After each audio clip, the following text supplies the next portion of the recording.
I am somebody. I may be poor, but I am somebody.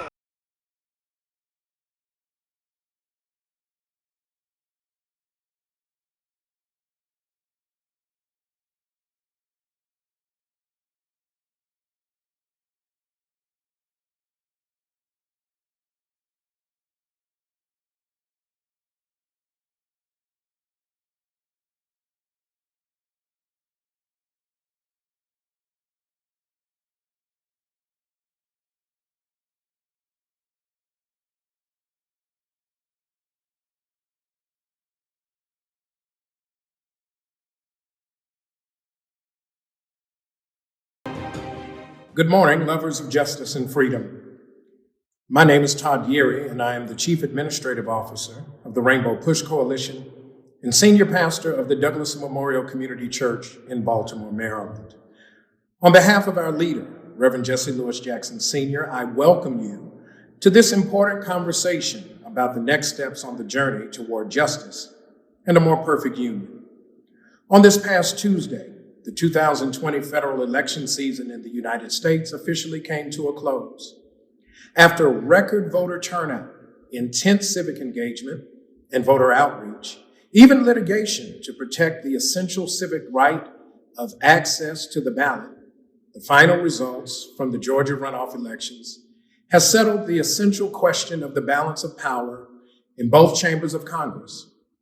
While the Democratic Party holds a slim majority in the House of Representatives and the tie-breaking power of the Vice President-elect Kamala Harris and what will be her role as President of the Senate, Rainbow Push Coalition and our strategic partners, the National Bar Association, the Transformative Justice Coalition, Black Voters Matter Fund, and others across racial, religious, and community lines, we're proud to have been fully engaged in mobilizing as many people as we could to make their voices heard. Now, the work of governing begins, and the role of the people is as critical now as it has been during the voting season. Today, we want to share with you a roundtable discussion about the significance of the Georgia runoff elections for U.S. Senate, as well as some policy priorities that need to be addressed in the days ahead. Thank you for joining us this morning. Now let's talk about what's next. Polls are open. Good morning. Come on in. Lineups at polling stations across Georgia moved with ease, a calm and orderly end to what has been a bitter battle. The future of the country is on the ballot here in Georgia today. The Republican incumbents need to hold on to just one of the two seats up for grabs in order to maintain control of the U.S. Senate. Both Senators Kelly Loeffler and David Perdue have aligned themselves closely with the president, hoping to tap into his well of support, which has worried some Republicans. All this other sideshow stuff, all this misinformation is not helpful. It isn't on message for certain. But, you know, it's the hand we've been dealt with. Donald Trump has cast doubt on the integrity of Georgia's voting system and attacked state Republicans for refusing to overturn the results of the presidential election, infighting that has diverted attention away from what's at stake. We have two United States senators in Georgia who are aiding and abetting the effort to literally rob the people of their voices and their votes. I think that's outrageous. Reverend Raphael Warnock is the challenger taking on Loeffler. Both he and fellow Democrat Jon Ossoff are under immense pressure to win their races, as a Democrat-controlled Senate would make it easier for the incoming Biden administration to get things done. This is history unfolding in Georgia right now. I want to encourage everybody to be a part of it. With the country watching, Georgians showed up, setting a record for turnout in a runoff before the polls even closed. God gave us a voice to be heard, to speak for what we believe in. And it's left up to us to use it.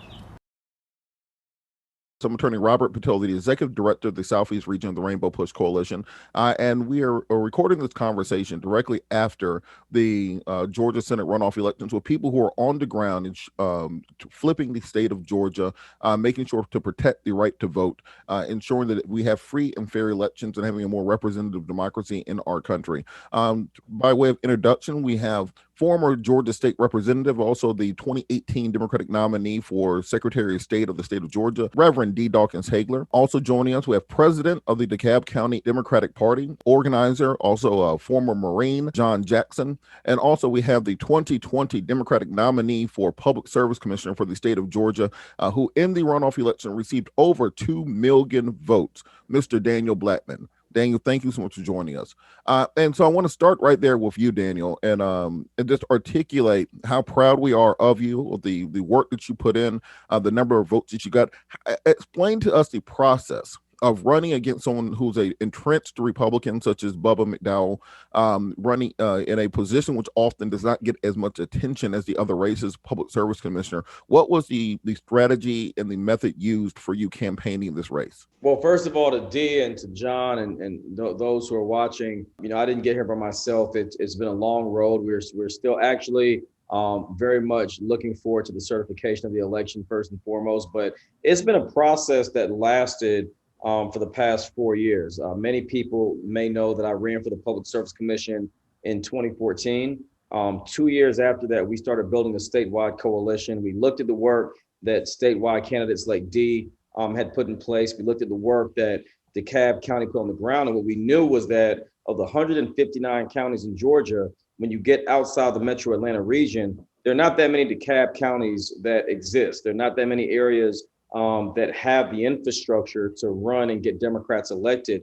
Our strategy going into the primary and then into the general was we wanted to build a ground game that could replicate the metro Atlanta region, but within rural Georgia. So we focused on taking the DeKalb model, taking the Clayton, the Fulton model, the Gwinnett model, and going into Albany, going into Augusta, Richmond County, going into Macon-Bibb, going into Columbus, where I grew up, and not necessarily telling them how to operate as much as we know, us knowing how to target and get data. So we knew we would be able to get into a runoff. We had positioned ourselves for a runoff, and to get to the point that we're at now, it just took a lot of energy as far as building off our standalone name. I have nothing against Reverend Warnock and Reverend and Mr. Ossoff, but we didn't want our race to be contingent solely on that. We wanted to be able to build name recognition and go into areas where they could see us as a candidate that can work on utility regulation and expansion of broadband. That's what we did. We're proud of the work we were able to do, and we think we've built strides in infrastructure around the state that will go well into 2022. And on that note,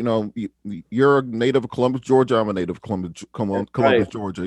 You're a CAU product, Clark Atlanta University. I'm a CAU product, Clark Atlanta University. How important is it for candidates to focus on that outside of the metro region, whether it be outside of Metro Atlanta, outside of Metro Chicago, outside of Metro DC, to get into those mid-sized cities such as Columbus or Albany or Macon or Augusta, and also those black belt voters in rural Georgia that are so often neglected? It's mission critical. I mean, I'm gonna be honest with you. I would not have been as successful as I was this year if it hadn't been for COVID-19. And I hate to use it as an example, but when you look at the fact that at one point Albany had the 4th highest rate of coronavirus cases in the world, not in Georgia, not in the United States, in the world. And when you go out to rural Georgia and to middle Georgia and to North Georgia, and you start to realize that you've got to bring everyone into the fold. The fact that I got about 12 or 15,000 more votes than Stacey Abrams got in Forsyth County, Georgia, it shows that the Metro Atlanta model is becoming contagious as more educated people are moving out of the suburbs into Newton County, into Rockdale, into Clayton and Henry. We recognized that these voting bases were outside of Atlanta, but then there were still pockets, whether it was in Chatham County, Glenn County, where Ahmaud Arbery was gunned down and murdered. We wanted to make sure that we brought those counties into the fold. And here's how we did it really quickly. Number one, we broke the state up into segments: coastal Georgia, rural Georgia, middle Georgia, mountainous Georgia. We literally broke it up into regions, and we listened. And then after we listened, we implemented. And from the implementation stage, we began to identify issues that targeted them, whether it was high utility bills wireless broadband or public health, and we made sure they knew that they were integral in winning. And that's what Joe Biden got, and that's what we saw run over into the runoff. So very proud of the work. And if we're going to win in 2022, it's going to take all of Georgia and not just 20 counties. Kind of bringing D. Dawkins Haigler, Reverend D. Dawkins Haigler, into the conversation, former Democratic nominee for Secretary of State. Imagine if D. Dawkins Haigler was the Secretary of State for all this craziness instead of what we had in Georgia for the 2018 and the 2020 election cycle. But Reverend Haigler, one of the things I think that I want to pick up on Daniel said was, we started seeing these indications of this years ago when Henry County elected my play cousin Darius Patillo as the district attorney. Henry County used to be the deepest part of the Confederacy when it came to Atlanta politics. How has the base been expanded, and how has the expansion of African American wealth in particular outside of just Metro Atlanta into the suburbs and the external suburbs and the mid-sized cities changed the way that campaigns are run in the state? That's a very good question. But before we do that, I want to give a shout out to all of my fellow comrades in the struggle, especially to you, Daniel. You ran an awesome campaign, and I am just, thrilled that you ran for public service commissioner, but I'm just sad that we did not deliver for you the way in which we should have done that. And so this is why expansion of the electorate is so important right now, especially in Henry County, where they have turned over the seats. Now they have a chairman of the county commission in Carlotta Harrell, who has done a lot of work in the Democratic Party.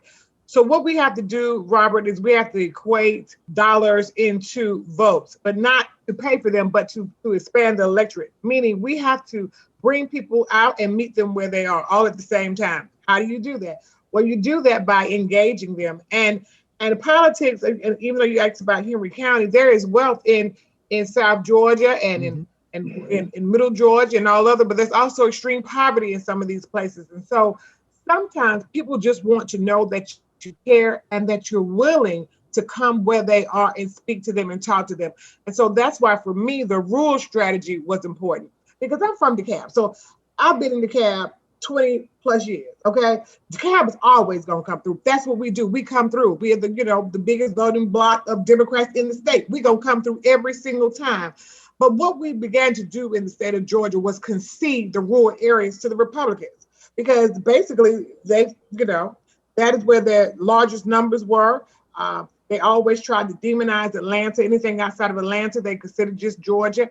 And we just kind of gave it to them, just kind of like how we give them religion. Like they like to say they are the party of faith and all of this other stuff. So at this point, we cannot concede any more territory to the Republicans. We need to go after everything and claim everything as though it were ours. And that's what we did in this election. So I just put my nose down, got busy, and went out to rural Georgia. And when I say rural Georgia, I mean rural Georgia, the places that most people have never even heard of.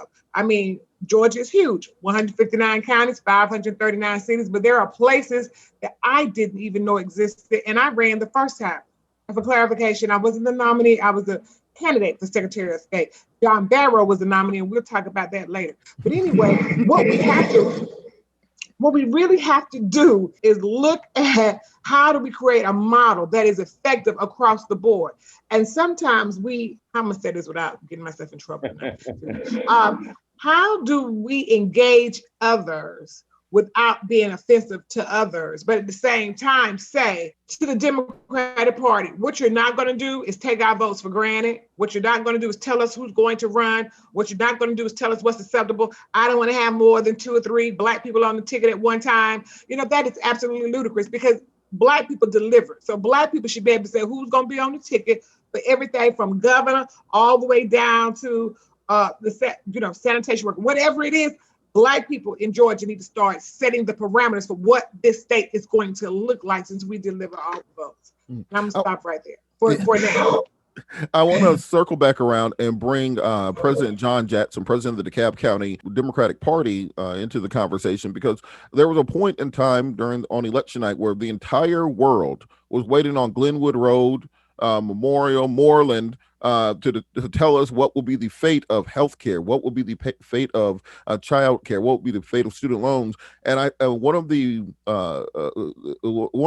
conversation points that came out of the general election was whether or not Black men would be voting, whether or not young people were going to turn back out to vote. And you guys had a very sophisticated operation to turn out every vote in DeKalb County, which we saw being the difference between one party rule in Washington versus actually having a functioning government. So, John, can you kind of explain what that apparatus was that you guys were able to deploy and put in place? I would say that DeKalb County Democrats is not your typical local committee. We raised close to $300,000 this year. We hired 86 paid field staffers. We had a precinct organization with block captains and precinct captains all over DeKalb County.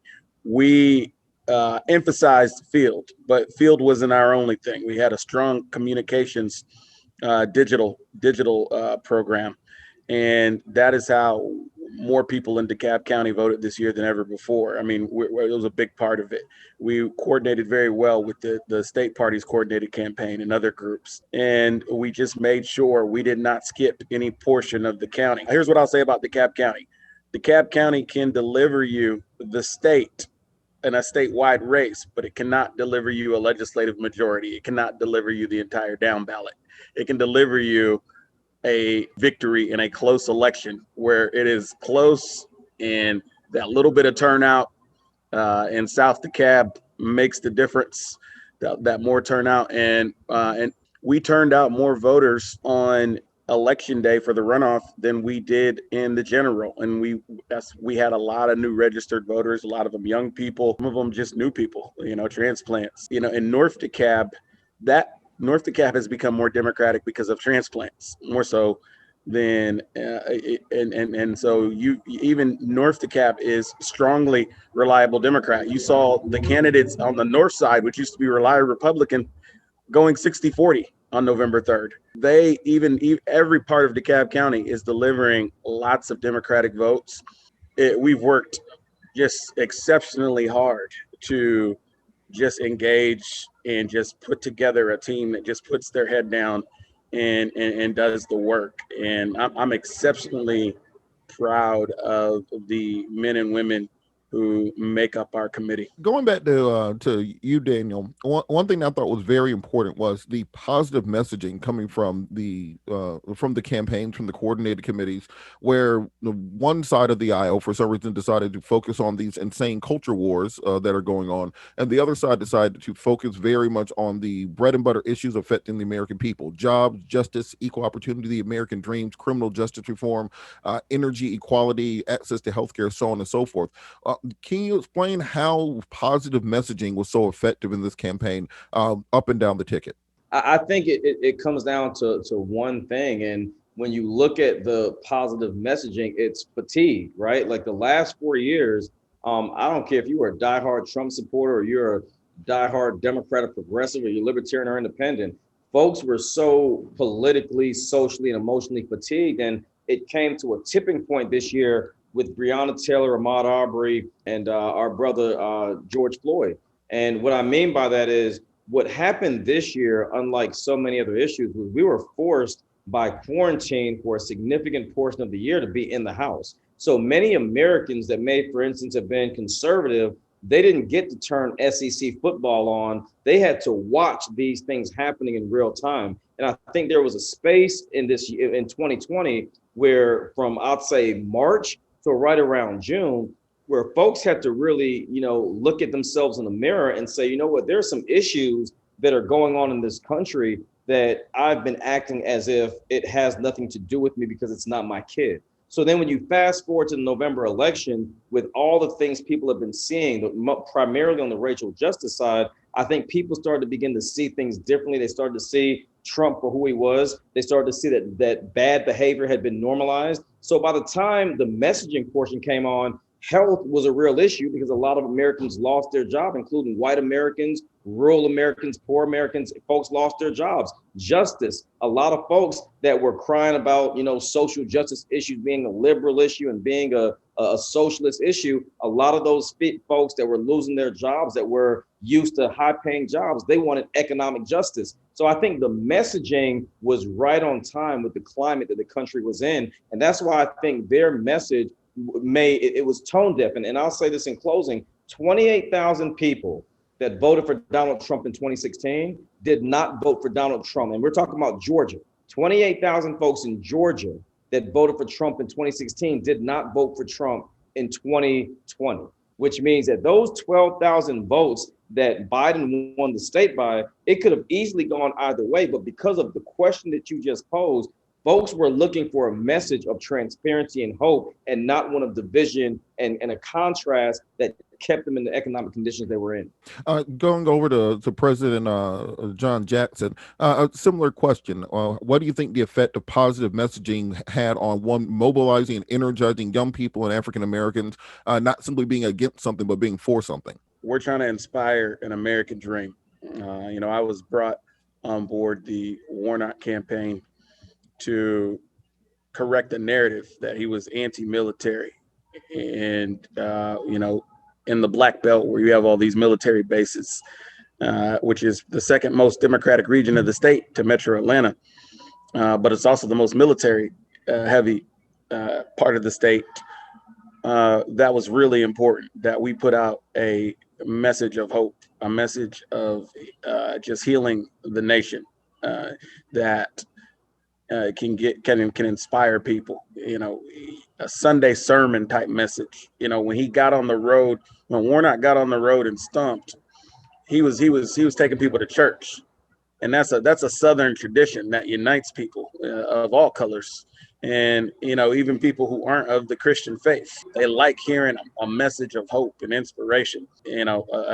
Someone who grew up a kid in the projects in Savannah, son of a World War II veteran, rising to get his doctorate and be the pastor of MLK's spiritual home is just an inspirational story. And so none of the negative stuff they put on him could stick. It just couldn't stick. And that's a beautiful thing, to see a Black man being attacked and none of it stick. It motivated Black men to see a Black man being attacked so badly, but nothing could stick, because he just stayed positive on message, took people to church. And I think he's going to be an amazing United States Senator because of that. With the balance of power in the U.S. Senate in its hands, history was made in Georgia. Democrat Raphael Warnock, now Senator-elect, defeated Republican incumbent Kelly Loeffler to become the first Black senator in the state's history. And just this afternoon, Jon Ossoff, who challenged Republican incumbent David Perdue, was declared the winner of his race. He will be Georgia's first ever Jewish senator.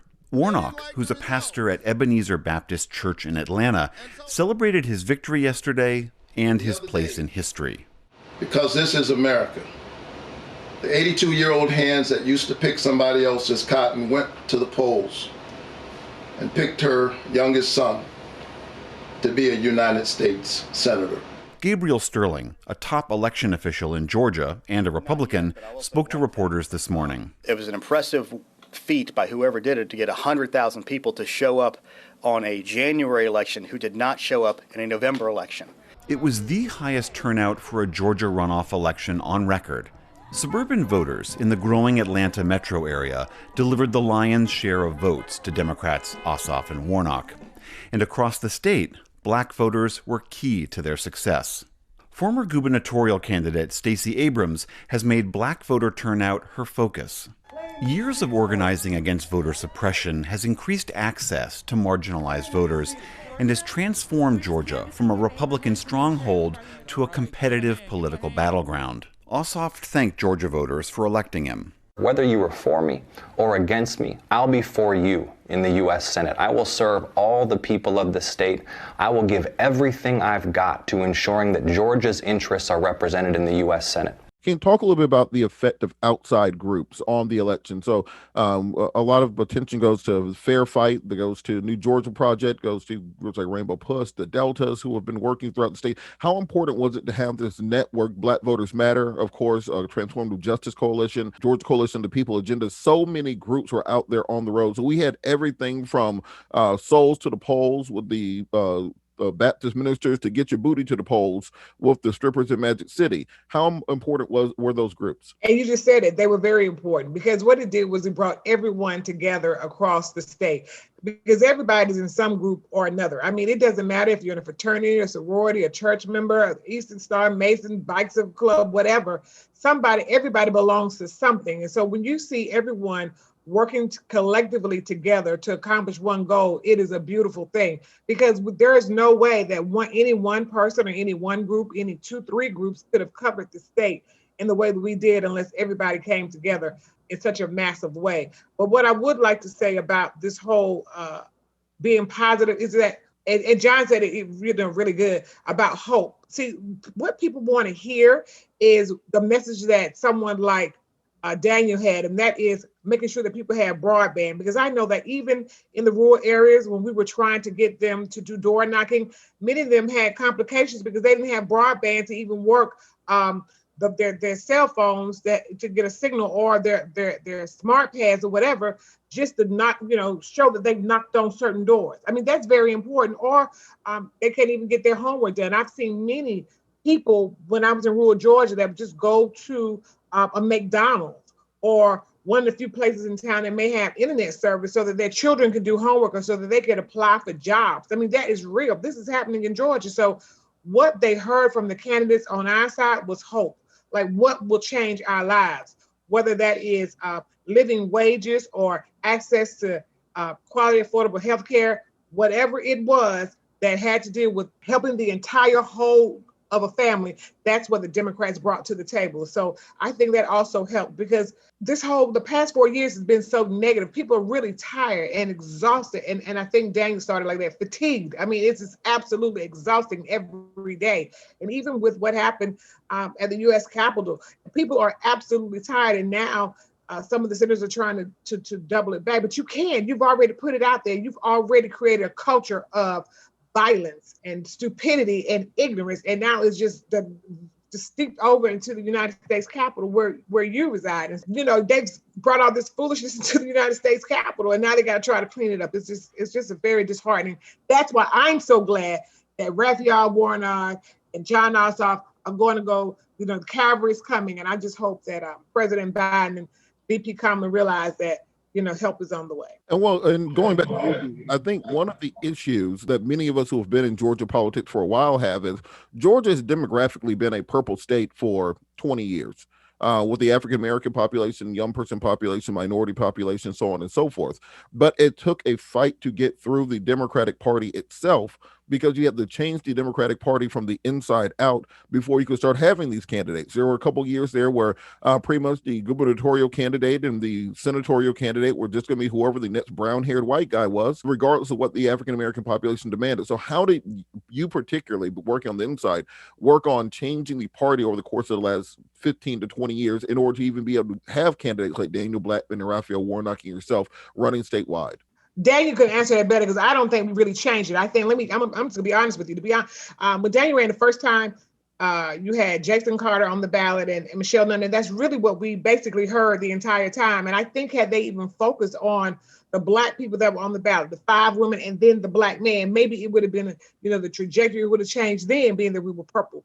But we didn't speak to the heart of Black people to even pull them out, because they didn't even realize until the very end, or even after the election, that it was so many African Americans on the ballot that I think would have drawn people out in that election, and the trajectory would have been different even then. And so then when you get to, let's say when I ran, people said, well, you already have someone at the top of the ticket that's an African American. We need to have it more diversified and have someone like a John Barrow to be the Secretary of State, because they were trying to bring in moderate Democrats. But we understand now that does not necessarily work. I mean, it is what it is. I mean, the more progressive, depending on where you are, the better chances that you are if you're authentic. So I think now, this go round, whoever runs for whatever they run for, they won't be looking so much for a white dream. They'll be looking for the best candidate or someone who can, excite the base and get us a win, who really cares about the people with authentic leadership. I think the party is still changing. With all due respect to where the party is, it's still evolving, and I don't think we have the luxury of going beyond what Dee said. When I ran in 2014, when Jason Carter and Michelle Nunn were on the ballot, and we had 5 Black women that were running, I remember, and I can say this, now, but I remember when Obama came into Atlanta.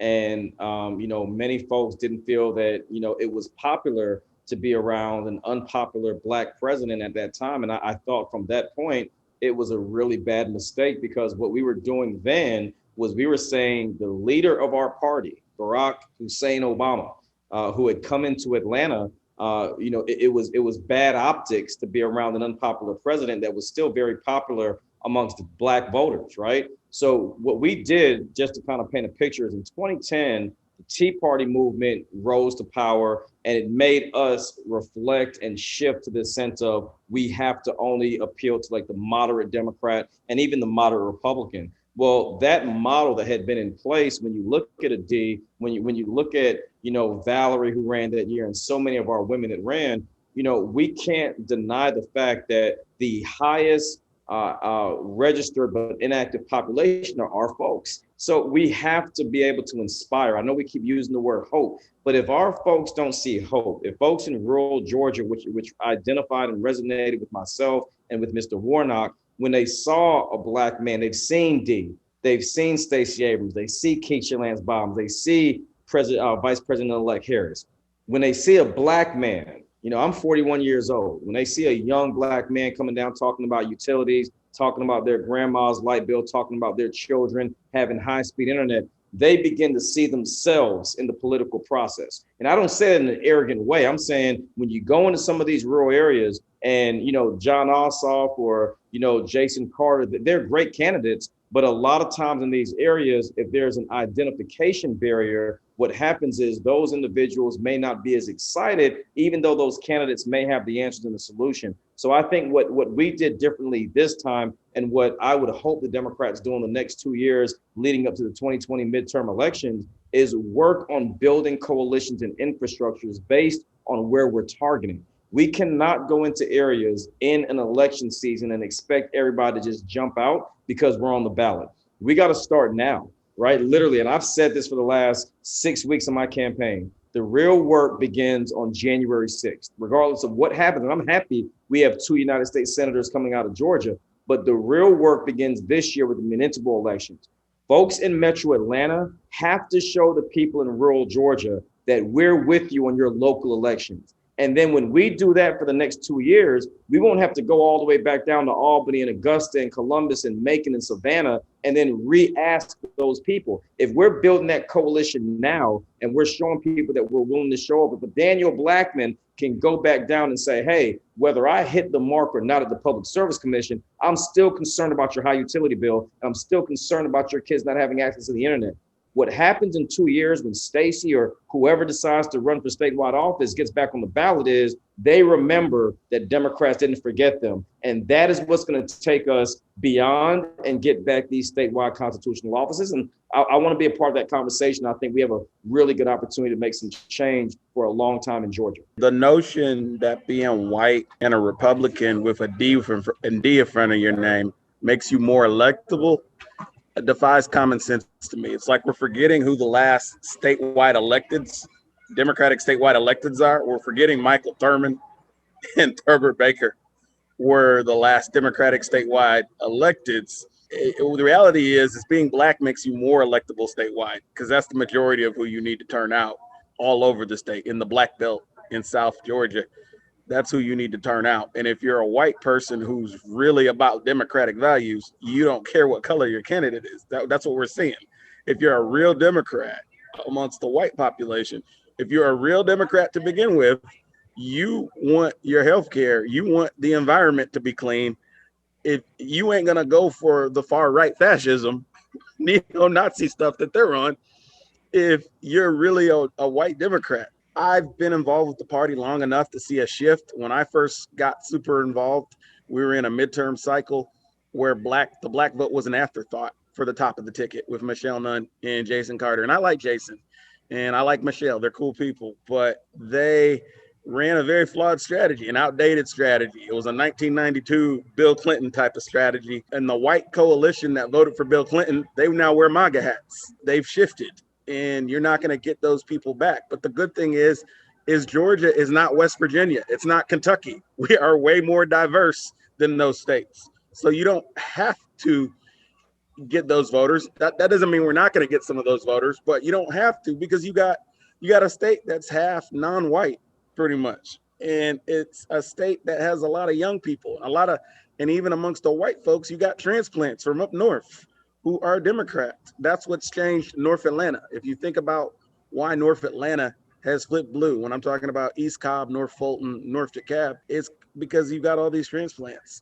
The reality is a lot of us in the party have been saying forever, why are we trying to go after people who don't stand for what we stand for? If they see the light and want to support our common sense policies, then great. Make the contrast between Democrat and Republican. And I'm not saying go radical. I'm saying show the people the difference between the Democrat and the Republican. And, Dee brought up John Barrow. And, like I said, I don't hate John, but John was a Secretary of State candidate who refused to say anything about the voter suppression. He refused to stand with Stacey Abrams. He had no platform on his website. He was going purely off name recognition and saying, I'm a Democrat, but I won't bite. And that was like a message to white conservative people. It failed just like Roy Barnes failed in 2010, just like Jason Carter and Michelle Nunn failed in 2014. It's a failed strategy. It's a strategy that doesn't work anymore. And I think what these elections this year prove is if you're going to win in Georgia as a Democrat, run as a Democrat. And I'm not saying you got to run as Bernie Sanders, but contrast yourself with the other side. Give the people a choice. Say, okay, I don't know what they're on, but we're trying to do some good governance here. We're trying to give you health care. We're trying to fund your education system. We are trying to put money in your pocket. So we don't know what they're on. And so I think you've literally had candidates in the past and a strategy in the past where you could barely even say that. You had to basically run as a Republican with a D in front of your name. And it just didn't make sense to me. Like, how is that going to mobilize the Black population? Well, throwing right over to D, for a long time, the archetype of what a Georgia Democrat would be was that Jim Martin versus Vernon Jones race. That was what the Senate of Georgia came down to in 2000 and, during the first Obama term, whether or not it'll be Jim Martin or Vernon Jones, whether it'll be someone like a John Barrow or that kind of antiquated Dixiecrat model of Democratic politics. What is the new version of Democrats in the state? What's the difference between a 2010 Georgia Democrat and a 2020 Georgia Democrat? The difference is authentic leadership. And I think John just said it.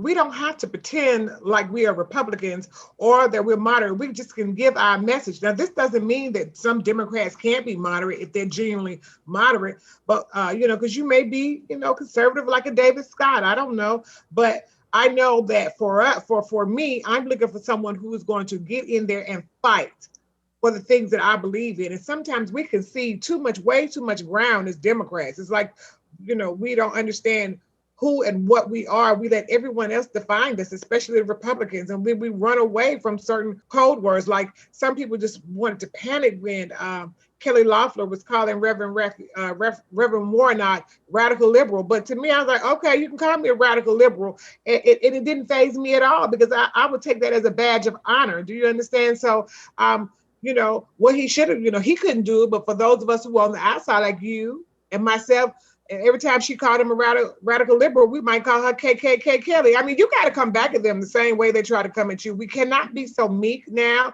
And I know some of y'all don't want to hear this, but we've got to come at them the same way they come at us, but at the same time, have a message of hope. We got to be talking about something. She never really gave a platform when the other candidates had a real platform. They were speaking on real issues, bread and butter issues that impact people's lives.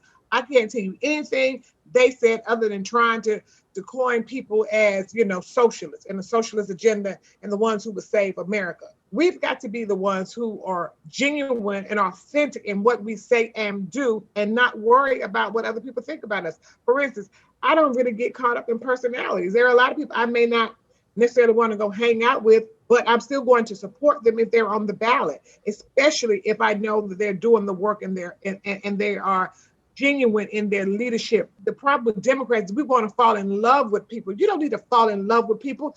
The Republicans just get in line. We have to learn how to be authentic and not feel like we got to just love every single thing about the candidate. That's crazy. We'll never win. I cannot stress enough, if I did not learn anything else during this historic run, we got to fight, man. I mean, we can't keep, thinking that that with chivalry. And when I say we have to fight, I'm not saying we have to be rude, disrespectful, or disingenuous, but come on, man. We can't keep on presenting ourselves as, we're just going to take everything somebody else says and we're going to stay on message. You can stay on message and have, a sense of you standing up for yourself and you saying the things people want to hear. Because one of the, I asked a brother, I said, what is it that he said he didn't know who he wanted to vote for in the U.S. Senate race, young black brother. And I said to him, what is it that has you on the fence about not running in this race? He said to me, Daniel, I want to know that if I vote for somebody, even if they're a Democrat, that they're going to fight for me. He wasn't convinced that whoever was going to represent him was going to fight for him. Now, I had to let the brother know, well, here are your options, and I want you to go listen to these 3 things over here. But when I tell you the majority of folks that I spoke to on this campaign trail just want to know they have a candidate that's going to come out, that's going to come back, and that's going to stand up for them when they have other folks saying stuff. That is the formula for a candidate that's going to be successful in the future in Georgia politics. All right, I want to move to closing statements. What would be your message for people in other states, because we're broadcasting this outside of Georgia, who want to replicate what happened here, want to replicate the kind of the Georgia miracle which took place, not even on a partisan basis, but just as far as it goes to motivating and getting people out in record numbers? Well, I'm glad you asked. So one of the things that we do, I work with an organization called Ground Game Innovation, and our founder president is a guy by the name of Keith Granberry. And so what we did in Georgia was not just specific to Georgia, because we were also in 8 other states at the exact same time during the general election. You have to have boots on the ground. I think one of the things that happened in South Carolina with Jamie Harrison is he put so much money into ad buys and radio, and he redirected his funds from a ground game straight to the airwaves, so that people was listening to his ads in Virginia, in Florida, when he should have been having people knocking on the doors and pulling them out in South Carolina. Nothing substitutes a strong ground game. I don't care what anybody tells you. I don't care how many pieces of mail you get. I don't care how many times somebody will call you. And I know this is a pandemic, but even in this pandemic, my group in Georgia, we were boots on the ground, geared up with all our PPE on, knocking on doors. And I even went out with my team sometime and knocked on doors with them. And we didn't just do the popular places or even the places that most people know about. I mean, I'm telling you, I was down in places like Tahara and Willacoochee and all the rest of the places that most people would not go on a normal basis, Cairo and Adele. And we had teams knocking on doors day after day after day after day. And some doors we knocked on 3 or 4 times because we wanted to make sure we pulled the masses out. And so that's one of the things I like about the song T.I. has, bring them out, bring them out. We've got to bring them out. You understand? We got to go get them and bring them out. And so that would be my message. You've got to have boots on the ground. I think these 3 things I'm going to share is going to be a formula for success going forth, whether you live in Georgia or you live anywhere else in the United States. Number 1, the young people that have participated in this election, whether they're local or they're from California or New York or DC or Hawaii, doesn't matter. You got to build the bench.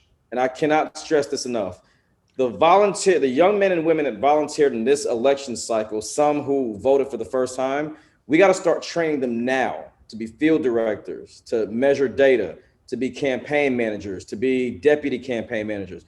We got to start cultivating our talent. These young folks are doing data. They're using Snapchat, Twitch, and Instagram in ways that I think propelled Ossoff and Warnock as it relates to an older Purdue and a Loeffler who was just totally disconnected. So number one, build the bench, cultivate the talent that we had this year. Do not let that talent and those volunteers disappear over the next 2 years. Stay connected with them and build them up. Number two, you got to make sure that you invest into where you want to win. I can't stress enough how important it is for people like myself and Stacy to make sure we're in the congressional 9th district. Carolyn Bordeaux just won in Forsyth County, where I live, and Gwinnett County, right? So she just won in the 7th. If you don't think Republicans are planning now to come and get that seat back, you're not thinking.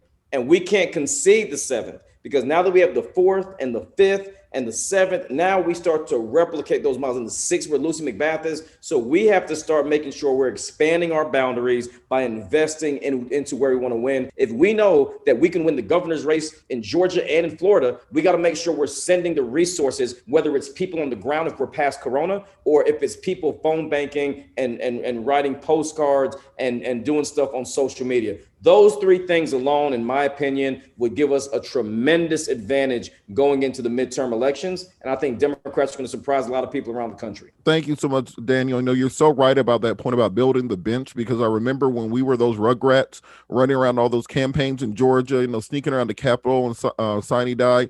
And now a lot of those people are in Congress. A lot of those people are senators. They are county party chairs. They're executive directors at nonprofits. So if you don't build that bench out, then your organization dies. So I think it's a crucial point to make. I want to bring Paul on, Paul Glaze, to talk a little bit about data and its importance just as we wrap up. Paul, go ahead.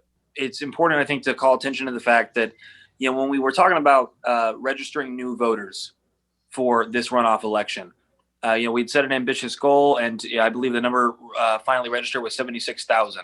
But a little known fact about that is that those voters could not vote for Daniel. They could only vote for the Senate candidates. Now, depending on who those registrants were, maybe maybe that makes a difference or not. That's data that we still have to wait on. But there is an antiquated Georgia constitutional law that was challenged in 2017. And now those people that are newly registered can vote in federal races, but not in state races. And so as we look at that, we try to analyze the results here. I think it's clear that the turnout strategy, which I know for a long time we all had to just use as a euphemism for investing in Black votes, but I think the turnout strategy has been thoroughly proven at this point. And anybody who is trying to come into Georgia politics and not able to talk about that wholeheartedly and full-throatedly probably doesn't deserve to be there. Thank you, everybody, for joining us. We'll be doing this again soon. Thank you so much for taking some time out.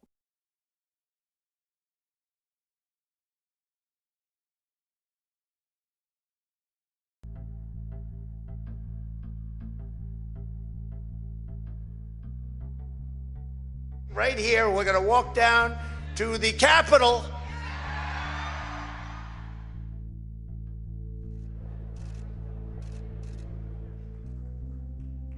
There's some protests happening down outside the Capitol. They appear to be Trump supporters who are frustrated with the outcome and are trying to breach some of that those security perimeters around the Capitol.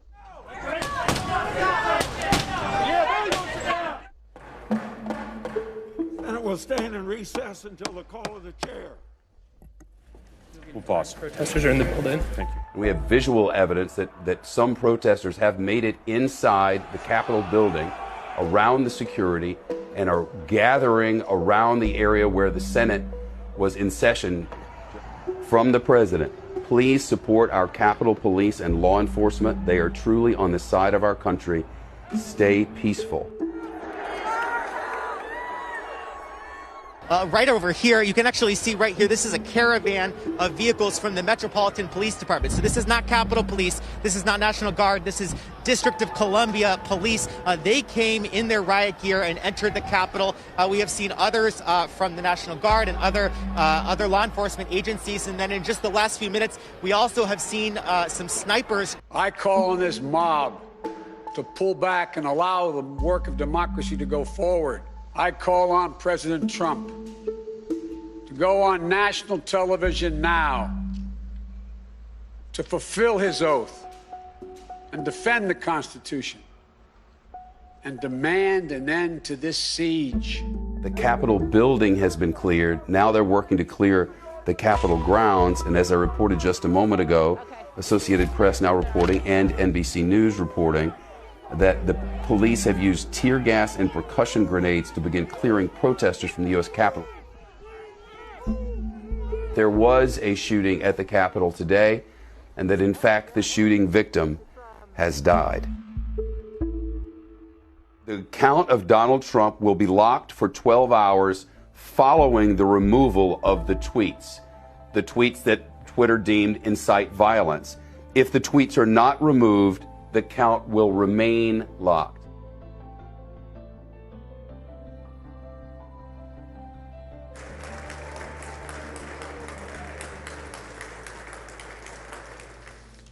The announcement of the state of the vote by the President of the Senate shall be deemed a sufficient declaration of the persons elected President and Vice President of the United States.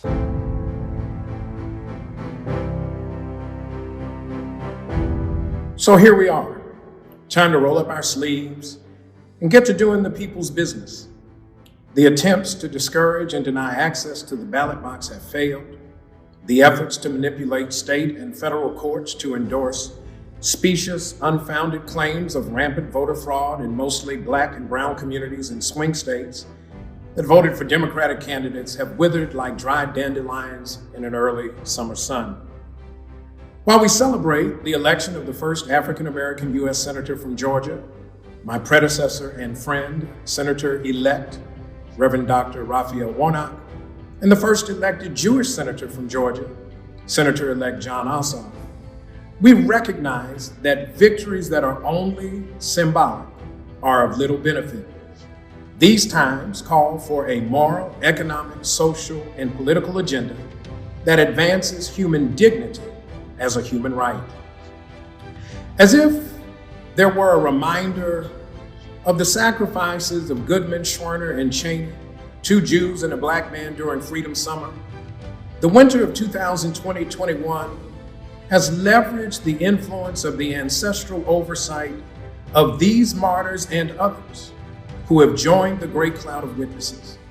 Among them, the late Congressman John Lewis, Reverend C.T. Vivian, and Congressman Elijah Cummings. Now is our time to roll up our sleeves and prove to the world that the images of the real American carnage perpetrated at the United States Capitol are not who we are as a people. As Congressman Cummings always reminded us, we are better than this. Now is our opportunity, yea, even our responsibility to prove it. In the midst of the dueling pandemics of coronavirus and the equally sinister viruses of structural and systemic racism, sexism, ageism, ableism, and classism, we must now transition from voting for candidates to pushing those who have been chosen to serve, to advance the interests of the common good, healthcare, living wages, voting rights, police reform, education equity, access to capital, housing, and all of the other moral imperatives that must be advanced in this season. Georgia has been our inspiration in this season. You have truly been on our minds. And now we must stand together with Georgians and all of America with our eyes on the prize, our arms linked in solidarity, as we keep our hope alive to stand in the gap, repair the breach, and truly build the beloved community. I'm Todd Geary, again on behalf of Reverend Jesse Jackson and the Rainbow Push Coalition family.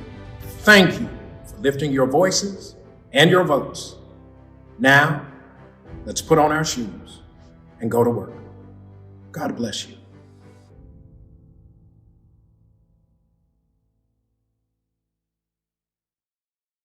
We are sanctuary. We are a sanctuary. When I think of Rainbow Push, I think of 2 words: social justice. Education advocacy. Political empowerment. Freedom and equality. Corporate partnership. Stop the violence. Save the children. Don't get in. Shut it down. If we don't get in, shut it Societal change. Inclusion, evolution. Progress, justice. Jesse Jackson. Keep hope alive. Alive. Keep hope alive. Alive.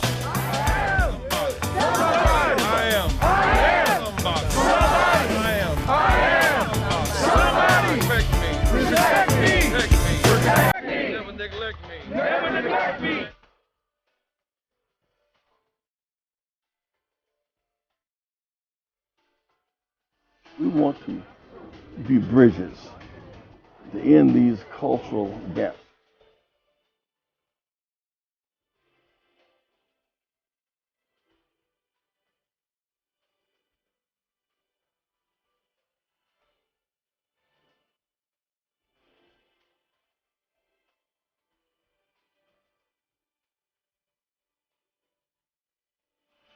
We're going forward by hope, not backwards, by fear.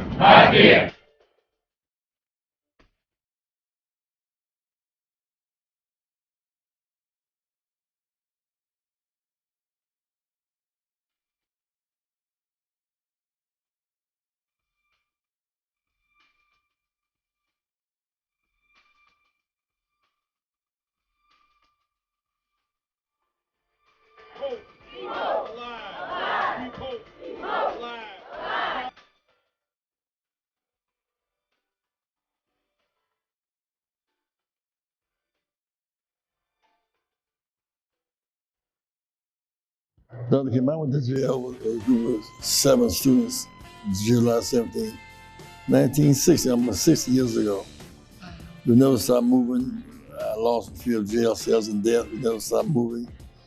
I thought it was time to write some of it down so the older generation can learn how we did, and what we did, and how global it was. Whether speaking about Mandela in South Africa, India, Qatar, Gandhi in India, here at home. This book tells the story, so please get it, to give it to your friends. Read it, let's argue about it, let's discuss it. Yep, so the book is Keeping Hope Alive, Sermons and Speeches of Reverend Jesse Jackson Sr. It's quite a good collection. You know, we've got sermons and speeches from around the globe because you have made such a global impact, not just here in the US, but around the world. Thank you for tuning in to our International Saturday morning broadcast. We need your support. Here are ways to give to Rainbow Push Coalition. Text PUSH, P-U-S-H, to 41444 to support the work of Reverend Jesse Jackson Sr. and Rainbow Push Coalition. When you shop, Amazon gives. Visit Amazon Smile and select Push for Excellence as your charitable organization by starting your shopping at smile.amazon.com. Hi, I'm Todd Yeary here outside Dr. King's workshop, the Rainbow Push headquarters, where people of goodwill from all walks and all places gather as comrades in the movement for justice and equality. Social justice movements have been birthed in the imaginations of people in places just like this. You can be a part of this justice movement too.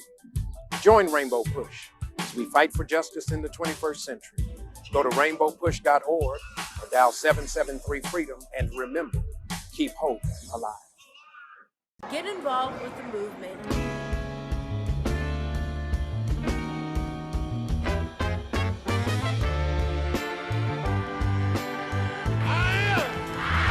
Somebody. I may be poor, but I am somebody. Join the movement. If you're not a member, become a member. I am somebody. Fighting the most important battles for freedom and justice for all. You made us change.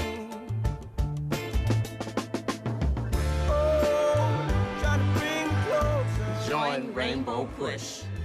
But you're not pushing me away. Join